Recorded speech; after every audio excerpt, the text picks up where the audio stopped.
Dahil umano sa problema sa pamilya, sinaksak ng isang lalaki sa San Nicolas, Ilocos Norte ang kanyang pamangkin. Usapang pamilya pa rin, naudlot naman ang pag-aayos ng problema ng isang pamilya sa Cotabato City. Habang nangyayari kasi ang kanilang usapan, nagkaroon ng pamamaril sa lugar. Narito ang unang balita.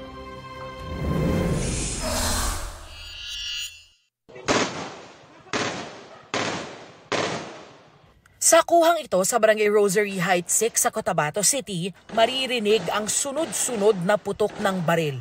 Napaatras pa ang isang van dahil sa barilan. Ayon sa pulisya, nagkaroon ng pag-uusap ang pamilya Sinsuat para ayusin ang problema sa pamilya bago mangyari ang insidente. Ang mga Sinsuat, binubuo ng ilang dati at kasalukuyang opisyal sa lalawigan.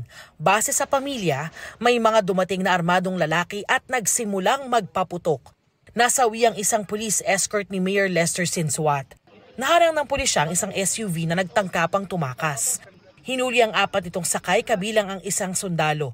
Nakumpiska sa kanila ang mahigit 10 armas.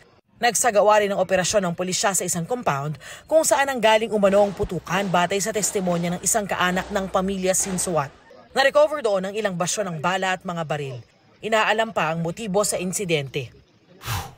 Sugatan ng 32 taong gulang na babae sa San Nicolas, Ilocos Norte matapos pagsasaksakin ng kanyang tiyuhin. Sa investigasyon, nakaupo lang ang biktima sa tabi ng kanilang bahay nang sugurin siya ng suspect. Tumakas ang suspect pero nahuli rin siya kalaunan. Nagtamo ng sugat sa likod at leeg ang biktima na ngayon maayos na ang kalagayan. Problema sa pamilya ang sinasabing motibo sa krimen ayon sa pulisya. Sinampahan na ang tiyuhin ng reklamong frustrated murder. Walang pahayag ang suspect. Yan ang unang balita. Darlene Kai para sa GMA Integrated News. Igan, mauna ka sa mga balita. Mag-subscribe sa GMA Integrated News sa YouTube. Sa mga kapuso abroad, subaybayan nyo kami sa GMA Pinoy TV at sa www.gmanews.tv.